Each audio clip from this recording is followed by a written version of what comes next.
بسم الله الرحمن الرحيم الحمد لله رب العالمين والصلاة والسلام على رسول الله صلى الله عليه وسلم إن شاء الله زاريم بخوز عقيدتك درساتين بقطعو كفل تكنايتنا ማለት በዛሬው ርዕስ الجهاد جهاد والولاء الله ሲሉ መውደድ والحكم እንደዚሁም ሸሪዓዊ ብይንን በተመለከተ እናያለን ማለት ነው። ሁክሙ ምንድነው? ጂሃድና ለአላህ Subhanahu Wa Ta'ala ሲሉ መውደድ መርዳት ማለት ነው። ሱአል ጥያቄ ማ ሁክሙል ጂሃድ? ጂሃድ ሸሪዓዊ ብይኑ ምንድነው? ፊ ሰቢልላህ በአላህ Subhanahu Wa Ta'ala መንገድ ላይ መታገል ብዙ አይነት ጂሃድ ነው። ራሳችን ከሸይጣን ጋር የምንታገለው ጂሃድ ነው። ከነፍስያ ጋርም ጂሃድ አለ። ከጅህልና በል እንደውም አስፈላጊ ነው። አሁን ላይ ከመሃይብነት ለመውጣት ትግል አለ። ይሄም ጂሃድ ነው። እዚህ ጋር ግን የምናወራው ስለ መጋደል ነው። ካፊሮች እስላምን ለማጥፋት ሆን ብለው ለመጡ ሰዎች የሚደረገው ጉዞ ወይንም ጂሃድ ነው። ይሄ ሸሪዓዊ ብይኑ ምንድነው ከተባለ ጀዋብ አልጂሃዱ ዋጅቡን ጂሃድ ዋጅብ ነው። ትግል ቢልማል በገንዘብ ገንዘብ ያለው ገንዘብ ያወጣል። ወነፍስ ነፍሱንም ሄዶ ከፊት ለፊት መስዋዕት ይደረጋል። ወሊሳን በምላስ በግጥም ማለት ነው። ቃል አላሁ ተዓላ አላህ እንዲህ ይላል ኢንፊሩ ውጡ ኺፋፈን ወሲቃል በምቾትም ባለመመቸትም ጊዜ ወሲቃለን በሚመችም ጊዜ ውጡ በክረምትም በበጋም ማለት ነው። ወጃሂዱ ተዋጉ ቢአምዋሊኩም በገንዘቦቻችሁ ወአንፉሲኩም በነፍሶቻችሁ ፊ ሰቢልላህ በአላህ Subhanahu Wa Ta'ala መንገድ ላይ ታገሉ። በምቾትም በማይመችም ጊዜ ውጡ። ምቾት ጠብቆ መሄድ አይደለም። ወቃለ ሰለላሁ ዐለይሂ ወሰለም የአላህ መልእክተኛ ብለዋል ጃሂዱል ሙሽሪኪን ሙሽሪኮችን ተዋጉ ቢአምዋሊኩም በገንዘቦቻችሁ ወአንፉሲኩም በነፍሶቻችሁ ወአልሲነቱኩም በምላሶቻችሁ። በግጥም በጣም ትልቅ ስራ የሚሰሩ ነበሩ በምላሶቻቸው። አቡ ዳውድ የዘገበው ሐዲስ ነው። ሱአል ማ ሁወል ወላ ወላ ምንድነው? ወላ እና በራ የዲኑ ምሰሶ ነው። ወላ ማለት ምንድነው ከተባለ አልወላ ወላ ሁወ እሱ አልሁቡ መውደድ ነው። ወንኑስር መርዳት ነው።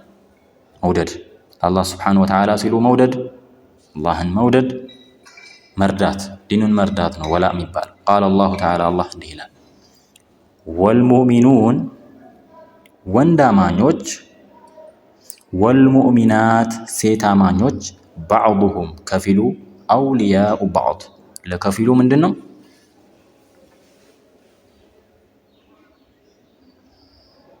ወዳጅ ነው አውሊያ ነው።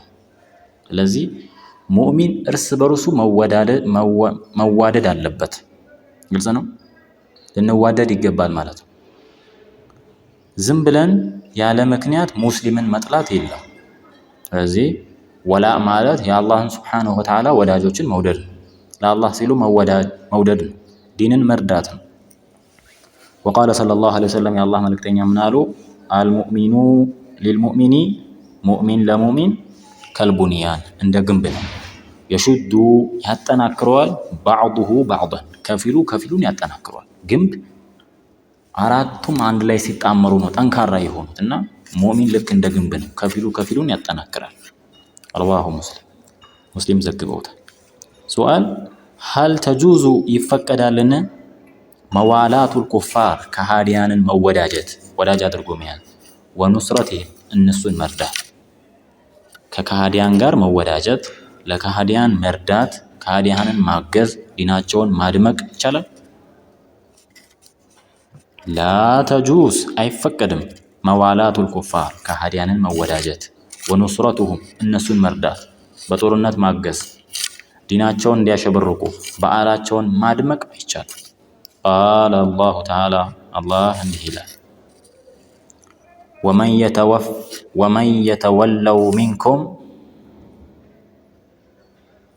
ወመን የተወለውሁም ሚንኩም ወደ እነሱ ፊቱን ያዞረ ሰው ወደ ኩፋሮች ለሙስሊም ጀርባ ሰጥቶ ወደ እነሱ የዞረ ሰው ፈኢነሁ ሚንሁም እሱ ከነሱ ነው።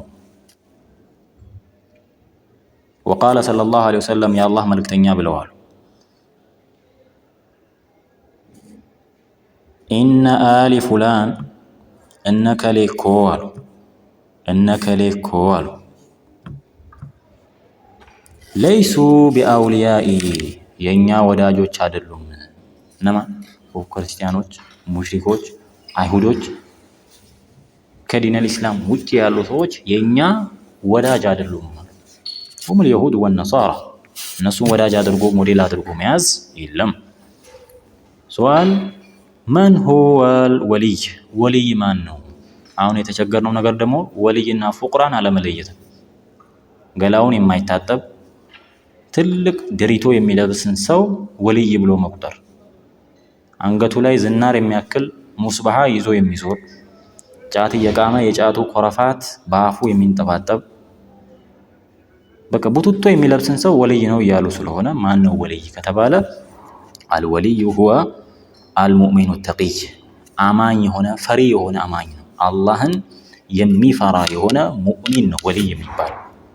ቃለ አላሁ ተዓላ አላህ እንዲህ ይላል አላ አዋጅ ኢነ አውልያ አላህ የአላህ ወልዮች ላ ኸውፉን ዐለይሂም የማይፈሩ ናቸው። ወደፊት መጥፎ ነገር ይገጥመናል ብለው የማይፈሩ ወላ ሁም የህዘኑን ጥለው ለሚሄዱት ነገር ደግሞ የማያዝኑ የሆኑ ናቸው እንጂ ወልይ ሌላ መስፈርት አላህ አላስቀመጠም። አለዚነ አመኑ እነዛ ያመኑ ወካኑ የተቁን ፈሪ የሆኑትም ናቸው ወልዮች። የግድ ወልይ ለመሆን በባህር ላይ መንሳፈፍ፣ በሰማይ መቅዘፍ፣ ተአምር ማሳየት አይደለም። ይሄንንም ሊያደርጉ ይችላሉ። መቼ ግን? አላህን ፈሪ ሲሆኑ ነው። ሶላት የማይሰግድ ሰው፣ ጾም የማይጾም ሰው፣ ቀኑን ሙሉ የሚበላ ሶላት የማይሰግድ አርሽ ሰግጄ መልቻለሁ እያለ ተአምር ቢያሳይ ይሄ ተአምር አይደለም። ልንጠነቀቅ ይገባል ማለት ነው። ወቃለ ሰለላሁ ዐለይሂ ወሰለም የአላህ መልእክተኛ ብለዋሉ ኢነማ ወልይ አላህ የአላህ ወልዮች እኮ ወሷሊሁል ሙእሚኑን ደጋግ ባሮቹ ናቸው፣ እሱን የሚገዙት ናቸው እንጂ አላህን የማይገዛ ሰው በምንም መስፈርት የአላህ ወዳጅ አይሆንም። ሱዋል ጥያቄ ቢማዛ የሕኩሙል ሙስሊሙን ሙስሊሞች በምንድን ነው የሚዳኙት? የሕኩሙል ሙስሊሙን ሙስሊሞች ይዳኛሉ ቢልቁርአን በቁርአን ነው የምንዳኘው፣ ወልሐዲስ ሰሒሓ ትክክለኛ በሆነ ሐዲስ። ቃለ ተዓላ አላህ እንዲህ ይላል ወአኒሕኩም በይነሁም በመካከላቸው ይዳኙ ቢማ አንዘለላህ አላህ ባወረደው ይዳኙ። ወቃለ ሰለላሁ ዐለይሂ ወሰለም የአላህ መልእክተኛ ምናሉ ዓሊሙል ገይብ የሩቅን አዋቂ የሆነ ወሸሃዳ የቅርቡንም አንተ ተሕኩም አንተ ትፈርዳለህ በይነ ዒባዲክ በባሮች መካከል። መዳኛችን መፋረጃችን ምንድን ነው? ቁርአንና ሐዲስ ነው። ሌላ ነገር መሆን የለበትም። ቁርአን እንዲህ ብሏል፣ አዎ እሺ። ሐዲስ ነው፣ አዎ እሺ። ከዚህ ውጪ እነዚህን መቃወም አይቻልም ማለት ነው። ለዛሬ የነበረው ደርስ እዚህ ጋር ያበቃል። ሀዛ ወቢላሂ ተውፊቅ ወሰላሙ አለይኩም ወረሕመቱላሂ ወበረካቱሁ።